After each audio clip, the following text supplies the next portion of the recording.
സത്യത്തിൽ എന്നെ ഒത്തിരി ഇഷ്ടമെന്ന് പറയുന്ന അപ്പനും അമ്മയും എന്നെ ഇഷ്ടപ്പെട്ടിട്ടുണ്ടോ? ഞാന് ചില വേദനയിൽ കരഞ്ഞപ്പോൾ കരയരുതെന്ന് അവർ ശകാരിച്ച് പറഞ്ഞതാണോ സ്നേഹം?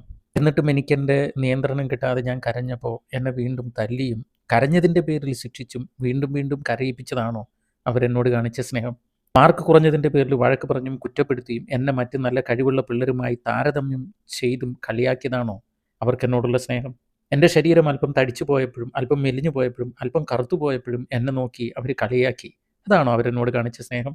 എൻ്റെ മാതാവിനും പിതാവിനും ചില അന്ധവിശ്വാസങ്ങളും ചില തെറ്റുകളും പറ്റിയപ്പോൾ ഞാനത് ചൂണ്ടിക്കാണിച്ചു. ആ സമയത്ത് മൂത്തവരോട് തർക്കുത്തരം പറയുന്നോ എന്ന് ചോദിച്ച് എന്നെ ഒരുപാട് ദേഷ്യപ്പെട്ടു ശിക്ഷിച്ചു.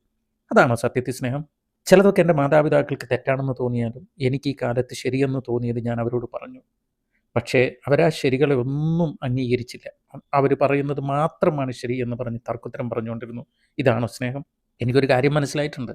അപ്പനമ്മയുടെ സ്നേഹം കിട്ടണമെങ്കിൽ ഞാൻ ഒരുപാട് ത്യാഗം നടത്തണം. ഞാൻ കാശ് കൊടുത്ത് വാങ്ങുന്നത് പോലെയാണ് അവരുടെ സ്നേഹം. എങ്ങാനും അവരുടെ സന്തോഷത്തിന് പറ്റിയത് ഞാൻ പഠിച്ചില്ല, അവരുടെ സന്തോഷത്തിന് പറ്റിയ ജോലി ചെയ്തില്ല, അവരുടെ സന്തോഷത്തിന് വേണ്ടി ഞാൻ ജീവിച്ചിട്ടില്ല എങ്കിൽ എന്നെ കുറ്റപ്പെടുത്തുന്നു, അവരുടെ സ്നേഹം എനിക്ക് വിലക്കുന്നു. ഇനി എങ്ങാനും ഞാൻ അവരുടെ സന്തോഷത്തിനല്ലാതെ എൻ്റെ ഇഷ്ടത്തിന് എന്തെങ്കിലും ചെയ്തു പോയാൽ നിരന്തരം എന്നെ കുറ്റപ്പെടുത്തുന്നു, എന്നെ നിയന്ത്രിക്കുന്നു, അവർ എന്നെ ഒരു കാതം അകലം നിർത്തുന്നു. ഇതിനെയൊക്കെ എങ്ങനെയാണ് ഞാൻ സ്നേഹമെന്ന് വിളിക്കുക? ഇന്ന് സത്യത്തിൽ എനിക്ക് മക്കളുണ്ട്.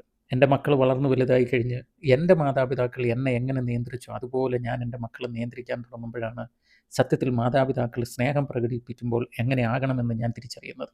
എൻ്റെ മാതാപിതാക്കൾ എന്നോട് നിയന്ത്രണം ഏർപ്പെടുത്തിയപ്പോൾ ഞാൻ എങ്ങനെ ചിന്തിച്ചുവോ അതേപോലെ ഇന്ന് എൻ്റെ മക്കൾ ചിന്തിക്കുന്നുണ്ട്. അതായത് ചാച്ചൻ്റെ സ്നേഹം കിട്ടാൻ ഞങ്ങൾ ഒരുപാട് ത്യാഗങ്ങൾ സഹിക്കേണ്ടി വരുന്നു എന്ന്. ഒരു കാര്യം പറഞ്ഞോട്ടെ, ലോകത്തിലൊരു മാതാവും ഒരു പിതാവും പരിപൂർണരല്ല.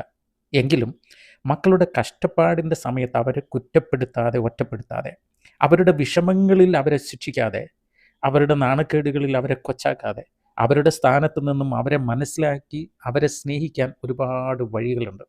ആ വഴികളെല്ലാം ഒരു റീലിൽ പറഞ്ഞു തീർക്കാൻ സാധ്യമല്ല. അതുകൊണ്ടാണ് ഫിലോകാലിയ ഫൗണ്ടേഷന് ഒരു കുടുംബ വിജ്ഞാന കേന്ദ്രമുള്ളത്.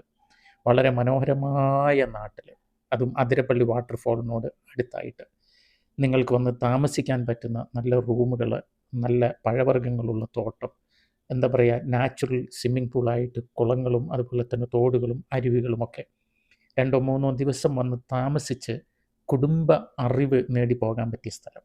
ഒരിക്കലെങ്കിലും വിസിറ്റ് ചെയ്യുക ഫിലോകാലിയ ഫാമിലി അക്കാഡമി.